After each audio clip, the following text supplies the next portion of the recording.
He is often tipped as the most likely successor of Aung Hlaing after Lieutenant General Bhamo was arrested.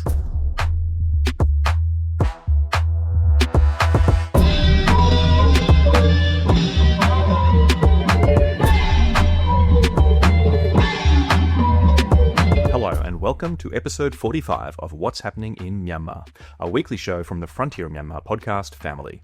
I'm your host, Luke Corbin.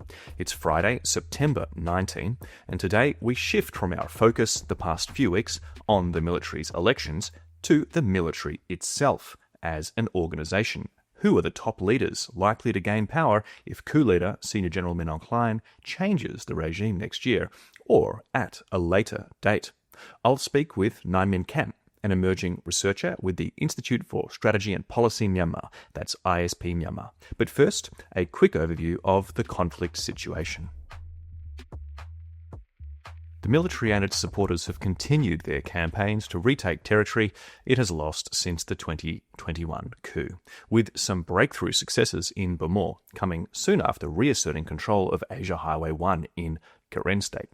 The situation in Bhamo remains fluid, but the Kachin Independence Army confirmed the losses of 2 occupied battalion bases there last week. And as usual, the military is continuing to terrorise civilians right around the country. While I was recording last week's episode of this podcast early Thursday morning, the Air Force dropped 2 massive bombs on a school in Jautdor Township, killing over 22 people, including students, and injuring 26 others. This is just the worst of many other such incidents over the past week. And as signposted in our previous episode with elections expert Michael Lidauer, this week the Union Election Commission declared the list of townships where voting for its so-called elections will not be held. The list totaled 56 of Myanmar's 330 townships. The choices of some of these townships should raise some eyebrows. The military apparently intends to somehow hold polls in firmly resistance-controlled townships such as Rakhine States and Dandwe, Kwa, and Dangok, for example. Democratic Voice of Burma quickly reported that a military attack on those townships was imminent, but the consensus among analysts that I spoke to is that the Arakan army could stave off any such advance if it came before the elections. Now to our feature interview. The last 3 episodes of this program have been devoted to previewing the military's elections, planned for the end of the year. We've talked a lot about how problematic those elections are, the resistance to the elections, diplomacy, international legitimacy, and also some of the mechanical aspects of the polls. We've had a diplomat as a guest, an activist, a technical expert. They've all pointed out how the military and its commander-in-chief, Aung Hlaing, is engineering these elections as a strategy to remain in power, similar to what the military has done several times before. The military has, of course, faced successful opposition to its 2021 coup and its ongoing efforts since then to rule the nation. The military has lost huge amounts of territory, including 2 of its regional military command bases. Dozens of towns have been taken by resistance groups, and its recent successes have only really been achieved with huge civilian casualties and massive shows of force. China's explicit support for the military has also helped blunt the momentum of resistance groups over the past year. And a new report by ISP-Myanmar, titled Prospective 4th Generation Tatmadaw, Pathways to Reform or Further Regression. Well, this report warns that the country is on the precipice of becoming a Chinese client state, with the Myanmar military facing a crossroads as its 4th generation of leaders look to the top job. I will quote from the report, not easy listening for many. Quote, "If the regime, bolstered by China and some neighbouring states, cannot be defeated militarily in the near future, the prospect of political change is inevitably tied to the likelihood of reform within the Myanmar Armed Forces itself." Well, for a peek inside this report and a peek inside the military at this crucial juncture for Myanmar, I'm pleased to welcome Naing Min Khant from ISP Myanmar to the program. Hello, Naing. Hello, nice to meet you. Thanks for having me. Yeah. It's great to have you here, and of course, I'm a big fan of ISP Myanmar and really enjoy reading all of your outputs, including this report that we're speaking of. It has a shorter title for people looking it up. It's the ISP Myanmar On Point number 27. So could you please just give us the gist, the main takeaways of that report? What we argue is that the military could avoid the brink of nearly collapse because of the support from China and some other neighbors. To look at the big picture, like our core hypothesis is that Myanmar is now locked in a strategic stalemate. The military cannot easily recover what it has lost, but it also unlikely to collapse anytime soon. It can stay coercively maintain control over what we call a diminishing statehood. So at the same time, the opposition lacks the means and cohesion to replace it with something better. So there are three factors to explain this hypothesis. The first one is that even though the Myanmar armed forces are weaker than at any point in their modern history, they are not on the brink of an overnight collapse. And second, resistant forces now hold more territory than ever before, but they remain divided without a unifying government, a common political endgame, and with the conflict economic giving some groups reasons to keep fighting. And the third factor is, as the U.S. has pulled back, China has stepped in and to slow the momentum of the resistance, while propping up the junta. So the context is important for understanding what we at the ISP-Myanmar call the 10-month shock for the military. Right, ISP-Myanmar has neatly bookended this period, this 10-month shock. From the launch of the Operation 1027 in October 2023 until Chinese Foreign Minister Wang Yi visits in August 2024, the military faced unprecedented crisis. During that time period, military has lost over 145 bases, including regional military command, and also 75 towns. It suffered mass surrenders, and institutions began to unravel. Public support eroded, leadership flattered, and even the technological and ideological foundation of the military cracked. Unfortunately, however, the shock didn't finish the job. So propped up by the support from China and neighbors like Thailand, the military might yet overcome it. So if we zoom out, there's also a historical pattern to consider.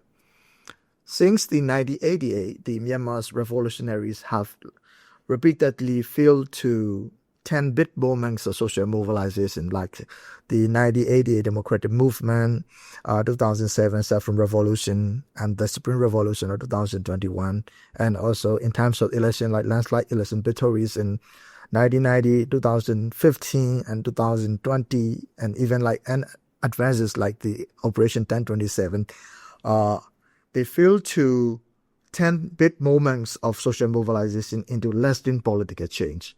What we mean for the lasting political change is institutionalized political gains for the people of Myanmar. So if we understand Myanmar's current conflict situation with our above hypothesis, whether you like it or not, it is said to say that the military is diminished, but it still coercively and manipulatively maintain control over a diminished statehood. The resistance is stronger than ever, but not yet cohesive. That is why we hypothesize Myanmar's future may hinge less on outright defeat of the military, but more on the possibility of reform within it. Thank you, Naing Min Khant. And there's a characterization in the report that I quite like. I want to draw you out on a little bit. When you're talking about the military hanging in there and continuing its coercive and manipulative control over things, you use the phrase that it is, quote, weaponizing its weakness, unquote. So what do you mean by that term? Their weakness is the nearly collapse situation. This is their weakness. So what they frame the narrative is that the military has the incumbent advantage as holding the center. So what they frame is that if the center collapses, the country will fall apart. That is the narrative they are framing. And China and some neighboring country are convinced, and they kind of afraid of the collapse of the center. And that is why they support materially and also politically. They bring the junta leader to the international stage. And these kinds of support really help the military to overcome that nearly collapsed situation. That is what we call weaponizing its weakness and then convincing the China and some neighboring countries to really their support for the regime's survival. Okay, got it. So getting back to your main conclusion, if reform, as you put it, of the military is so important now, how do we get there? What do you see as the prospects for change within this institution, within the military? Yeah. As I mentioned earlier, our hypothesis is that the Myanmar future may hinge on the possibility of reform within the military itself, specifically the emergence of the fourth generation of the Tamaro. If we look back, the army has gone through three broad generations of leadership. The first run from independence through 1988, led by especially General Naing Min. Under him, the Tamaro transformed from a liberation force into coup-making institution. His rule was marked by authoritarianism, Burma chauvinist ideology, and isolation from the war. That model collapsed in the face of the 1988 pro-democracy uprising. The second generation began with the 1988 coup. While General Solomon was briefly in charge, it was Senior General Than Shwe who really defined that period. He consolidated power, positioned the military as the guarantor of law and order, and embedded its dominance through the 2008 constitution. His era was quite pragmatic, getting ceasefire with ethnic armed groups and creating crony capitalist system, but we can say that very repressive at the time. The third generation is the one we are living through now under Senior General Min Aung Hlaing. Since seizing power in 2021, he has rolled back the limited reforms of his predecessors and dragged the country into nationwide uprising and full-scale civil war. And also we can say that repeated battlefield defeats. While claiming to defend the 2008 constitution, the coup itself broke that very charter by seizing the power of the country. His leadership has been defined by repression, survival tactics, and record low public support. So now the question is whether we are steady to see signs of fourth generation within the military. So it is too early to draw the conclusions, but the outlines are becoming quite visible. The prospect raises several questions. Is such a transition possible? How might it unfold? Who will lead it? And what priorities would it pursue? So if the military does not collapse in the near future, what remains difficult is almost inevitable that the generation shift will come. More likely, it will follow elections and a period of adjustment rather than an internal counter-coup. Or Min Aung Hlaing could retire graciously. The possibility is pretty thin. Yeah. Well, that's a shame. Thinking about him, Min Aung Hlaing, he launched this coup. He's responsible for it, the commander-in-chief. Under his command, he's had unprecedented, as you said, battlefield losses. Is he liked within the military establishment? So, regards to the Min Aung Hlaing isn't popular, even within the military, because of his personalist leadership style. And also, this is the historic disgrace for the military. Losing two regional military commands, losing more than 184 bases of the military and 98 towns. These kinds of disgrace make his leadership quite unpopular even within the military. The retired senior military personnel, especially those in the USDP leadership, who care about the military as a prestigious institution, they are dissatisfied with how things have unfolded under his command. Because his tenure, Min Aung Hlaing tenure, nearly brought the regime to collapse, right? Also, despite occasional gestures aimed at winning public support, the region has consistently failed to meet the demands even from its own military backers. His strategy has focused narrowly on survival, like avoiding collapse, muddling through crisis, and relying heavily on China and Russia for the diplomatic backing. So these kind of like situations and his strategy to respond to that situation make Min Aung Hlaing quite unpopular within the military itself and also USDP leadership. So Min Aung Hlaing is deeply unpopular, but he's still likely to engineer the transition to new leadership within the military. So who are these military leaders? What is the cast of characters that will determine the fourth generation of Myanmar military leadership? Sure. When we talk about the cast of the characters in the potential fourth generations, a few names stand out.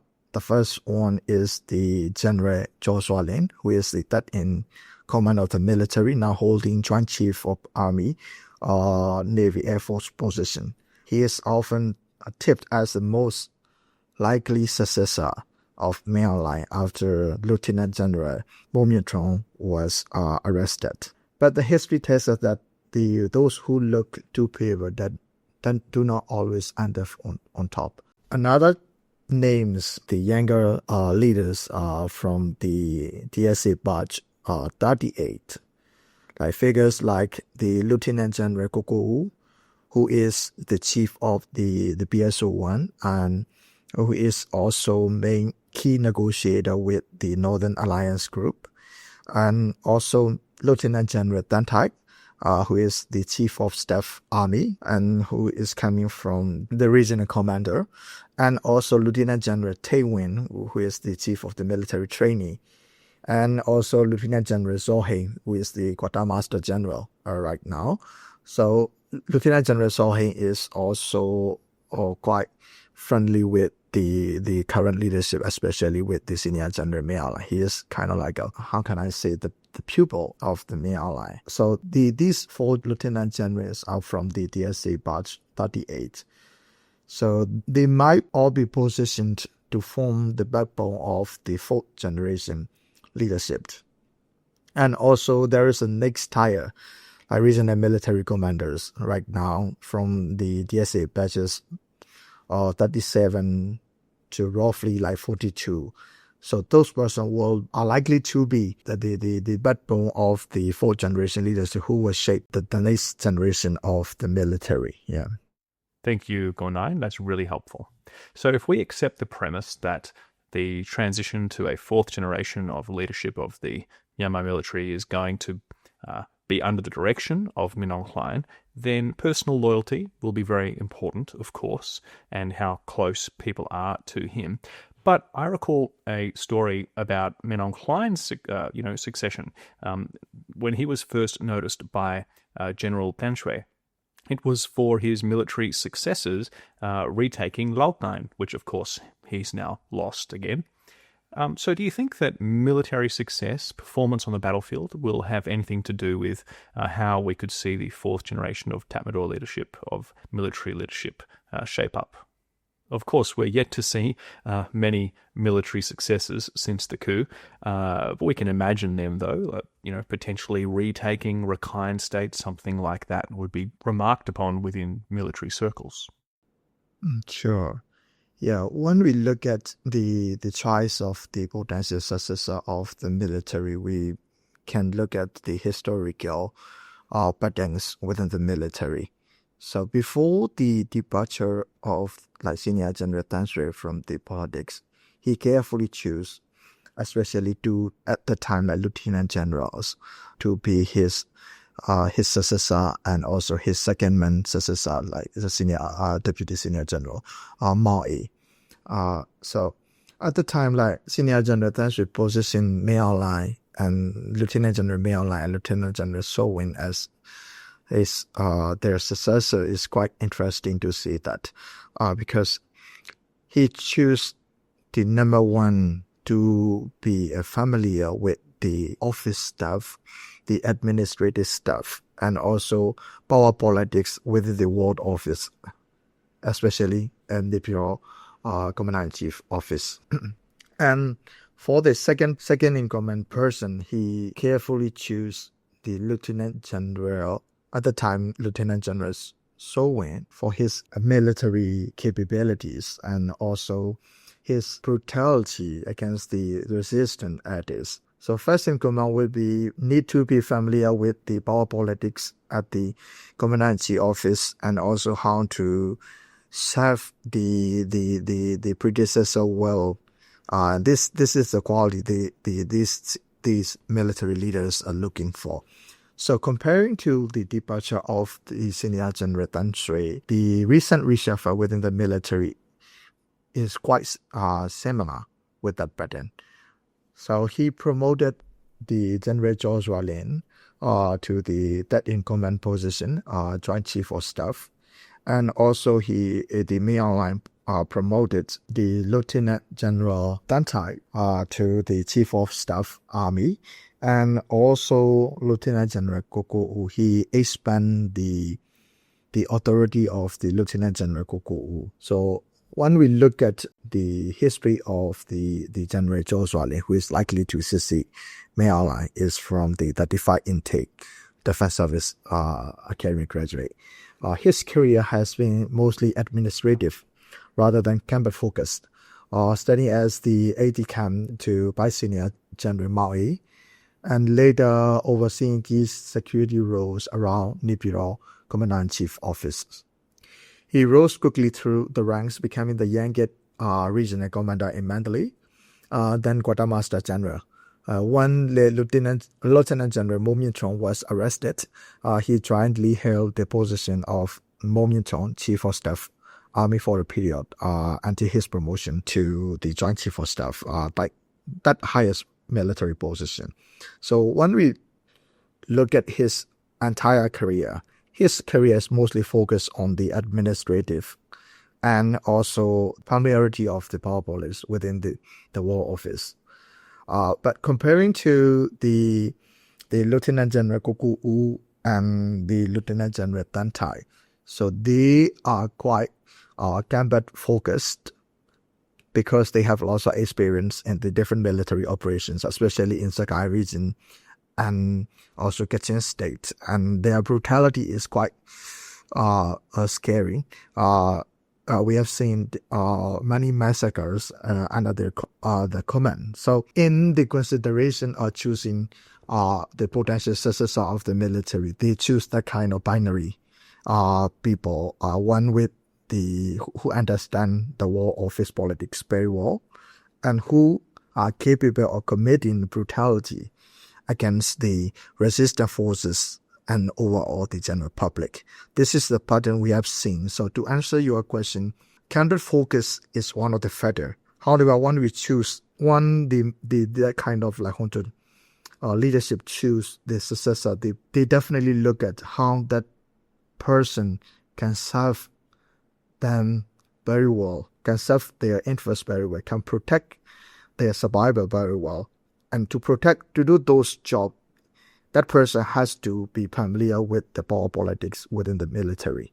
So that is why they choose the number one to be with that kind of person. And for the number two and number three, especially Deputy Commandant-in-Chief and the Joint Chief of Staff. So for that person, they carefully choose who can do the atrocities, who have the hardliner, and these kinds of things. They look for the qualities, and also so for those persons they look at the combat experiences and also how they can formulate different military strategies, and these kinds of qualities they are looking for number two and number three in command of the military. Thank you, Naing Min Khant. We'll keep those names that you've brought up, those personalities, in mind. I also wanted to ask you about China. Of course, in your report, the ISP-Myanmar report, there's mention about how China has, enabled this return and these elections for the military. But, the Myanmar military is not universally pro-China. Of course, Myanmar is a sovereign nation state. It has many disagreements with China over the decades, of course. Well, now, Aung Hlaing is doing everything he can to suck up to China, and China is propping up his regime. While in China recently, Aung Hlaing talked up all kinds of businesses with China. The safety and security of the existing ones, the resumption of the Midsoan Dam. It really looked like nothing was off the table. That can't necessarily be popular within the Myanmar military. So I want to ask you about anti-Chinese sentiment within the Myanmar military. Does it exist, and is it a problem for Aung Hlaing? Where could that lead the country and the military regime? Sure. Anti-China sentiment within the military is the open secret. The lower ranks and also some the regional commanders might not like the over reliance on the China. And after the involvement of China in the northern Shan state, the entering China sentiment among the general public is also skyrocketing. So another thing is that during the 10-month shock for the military has its own weakness about the nearly collapse. And also there is a threat of direct intervention from China. So China will try to solve the situation with their own ways. However, after those period, now like the military drew on the inherent advantage of the incumbency. So incumbent advantage, like they hold the power, they hold the resources, they hold the military personnel, these kinds of things, and they have air power, as also they can buy drones legally from their partner countries, and they use this incumbent advantage to blunt the China potential direct intervention. The military now can secure the Beijing support to reinforce its own strength, such as like, as you mentioned, about like bringing the junta leadership to Beijing, and then like greeting with the Chinese leadership, and those kinds of things are quite visible within the military itself. So one thing is the anti-China sentiment within the military open secret. However, the situation made the military to play along the game to secure support from especially China and Russia for their survival. From the like civil society organizations and the resistance side, the ISP-Myanmar collect the annual Sino-Myanmar annual key stakeholder survey about the Sino-Myanmar relations. So in 2024, like we have seen like growing anti-China sentiment among the key stakeholders in Myanmar as well. So anti-China sentiment in Myanmar is quite growing within the military as well. Yeah. Thank you for that evaluation. Now I want to ask you one more question about these generations of military leaders.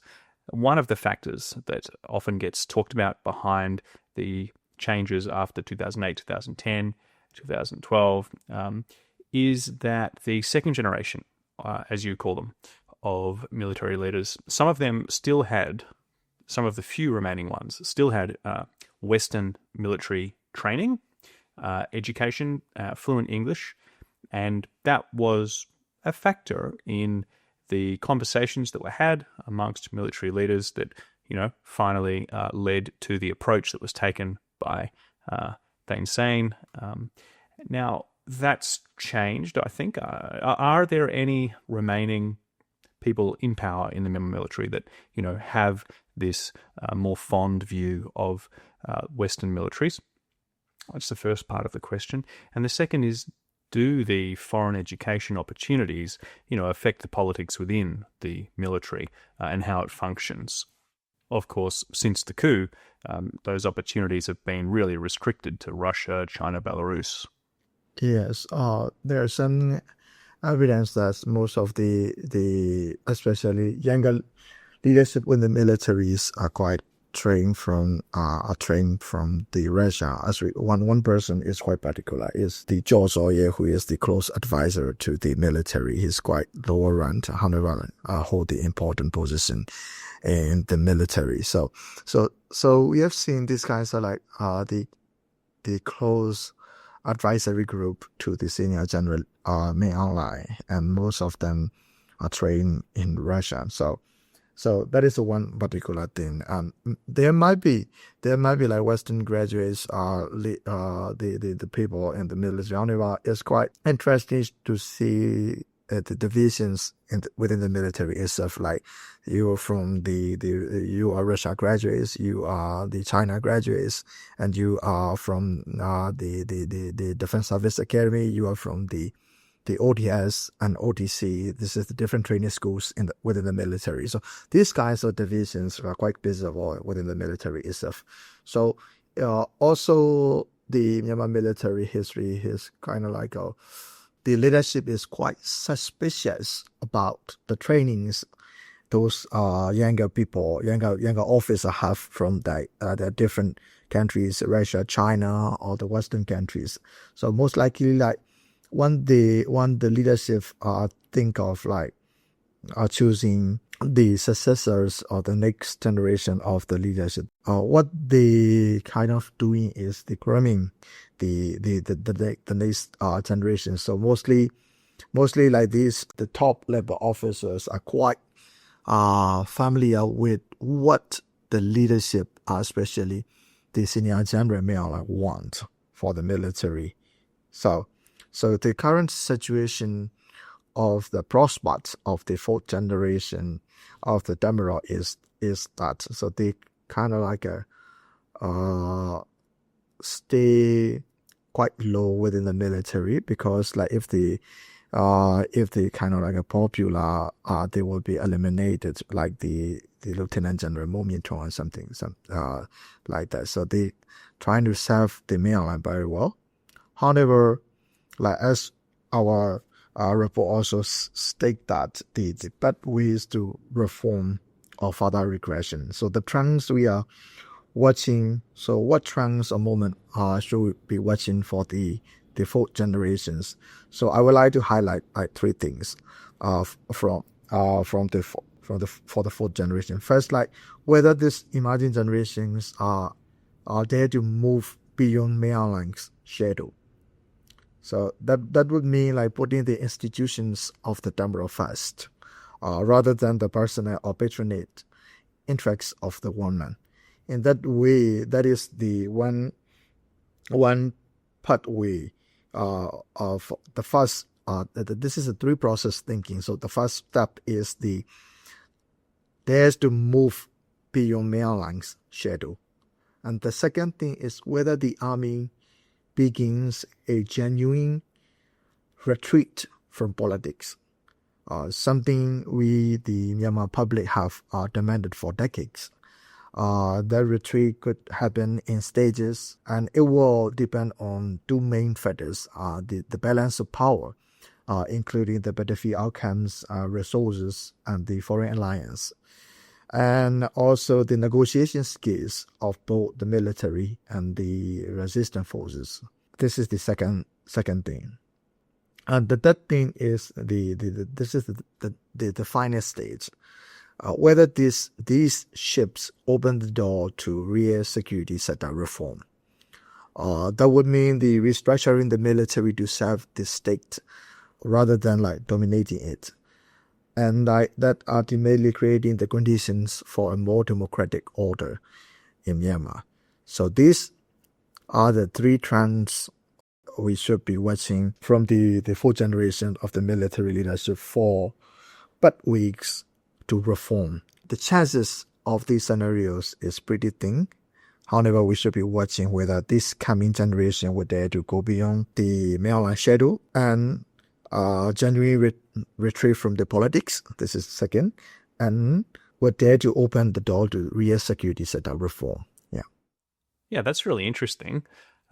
Next question broadens from the leadership to the rank and file. And this new conscription law that came in at the start of last year has really changed the tide of many battles, of course, with China and Russia's influence and the improvements in drone warfare and all of that. But having up to 60,000 new troops now for the military's latest offensives is really turning the tide of battle. I wanted to ask you about this influx of new troops. Are they merely cannon fodder for the military leaders? Are they going to change the way that the military actually functions, having so many new people? The most certain thing is the conscription is very beneficial for the military recruitment. The People's Military Service Law, as you mentioned, like has dramatically increased the manpower. According to our research, in the past, the military recruit an average of like 7,200 net recruits per year. However, after the enactment of the People's Military Service Law, the number has dramatically increased. Now, as you mentioned, over 60,000 with over like its first year of the intervention. So in the short term, like it gives the army far more personnel to sustain the operations and the maintain control. Although the long-term effectiveness will depend on how well these recruits are trained and equipped. And quite interesting thing is that the military doctrination manipulation plan within the military itself.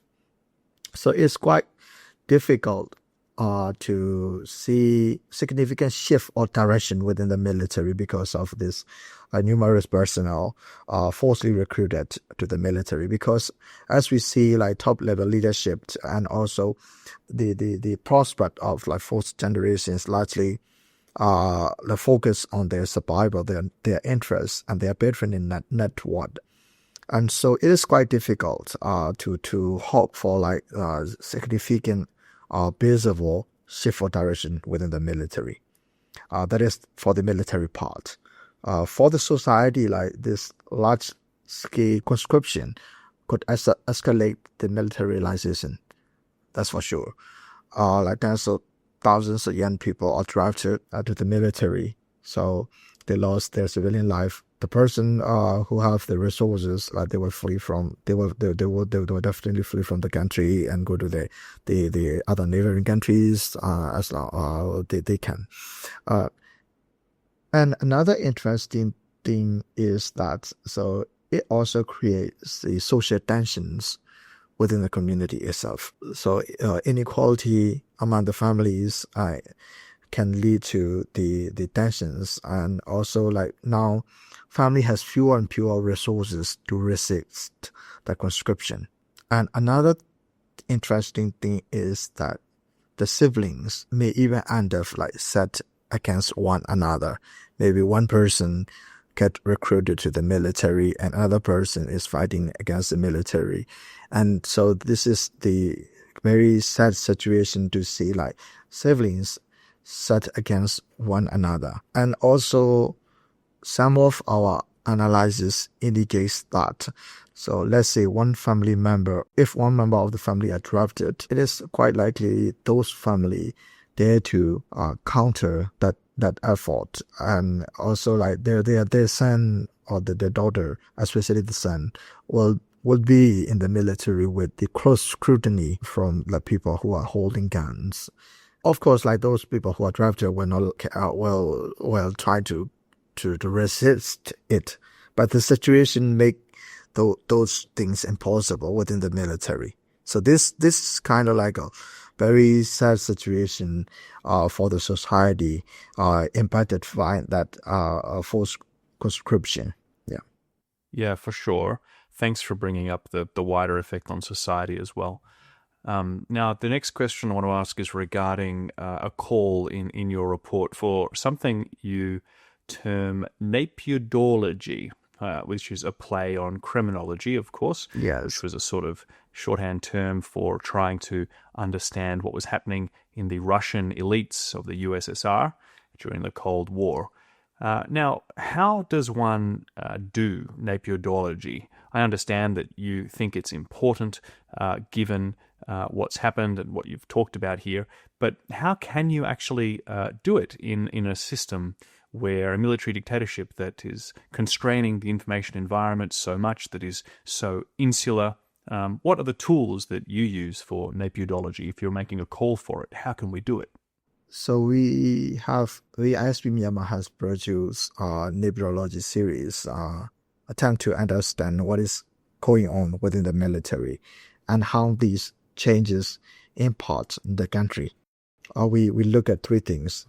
The first thing is the the strategy of the military, how they strategize in the military matters, especially security operations, and also political matters, how they strategize these things. And that is the first one, strategy. And the structure of the military. So how they structure the military, how many departments and the military, how many infantry divisions, and how many military has lost throughout the year, something like that. So we have studied that, and also sociology of the military, especially within the elite level leadership, the third generation and also fourth generation as well, how the military generals relates to each other, how they have like patron-client relations, how they have like economic interests, and these kinds of things we have to look at. So we have looked at especially three things: strategy, sociology, and the structure. So we kind of like look at the superstructure of the Nebula throne. So this is the first layer of the epistemological framework. What are the four superstructures? The first one is the leadership. The second one is the institution. The third one is the region. And the fourth one is the state. So our analysis focus on that epistemological framework. So how these superstructures are happening and formulating, and also weekend or something like that, we look at those. So according to our analysis, all superstructures are hollow out. So, and the second layer is the three pillars supporting the Nebula throne. The first one is the ideology. How these like Burma Buddhist ideology support the Nebula throne. Another thing is the political economy. And the third one is the geopolitics. So these two layers is interplay within the military. So we look at those two layers and how these two layers mutually supporting the Nebula throne. And so this is the epistemological framework: first layer and second layer, and four superstructure of the Nebula throne, and three pillars supporting the Nebula throne. However, these pillars and the superstructure do not stand alone.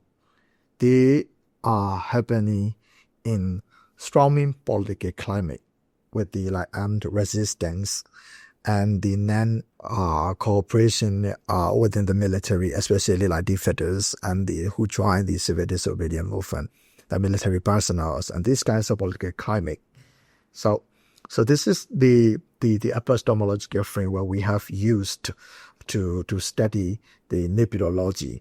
So this thing, which if you are interested in what is happening within the nebula, these things are important. Yeah, this is the thing we use to study the nebulology. Yeah. All right. Well, you've thoroughly broken that down. It's an entire discipline, Nebulology 101. Okay. Now, let me ask you about ISP-Myanmar. What have you been publishing apart from the report we're talking about today? What can we look forward to in the future from ISP-Myanmar? Of course, all of your stuff is online and open access in English and Burmese. Take it away. Sure. So ISP-Myanmar, we have like three research things like doing. The first one is the conflict peace and security studies. We look at the conflict trends. Another research area is China and regional studies. So Sino-Myanmar relations, and also how China see Myanmar conflict, and also how the regional actors, especially Thailand, especially neighboring countries.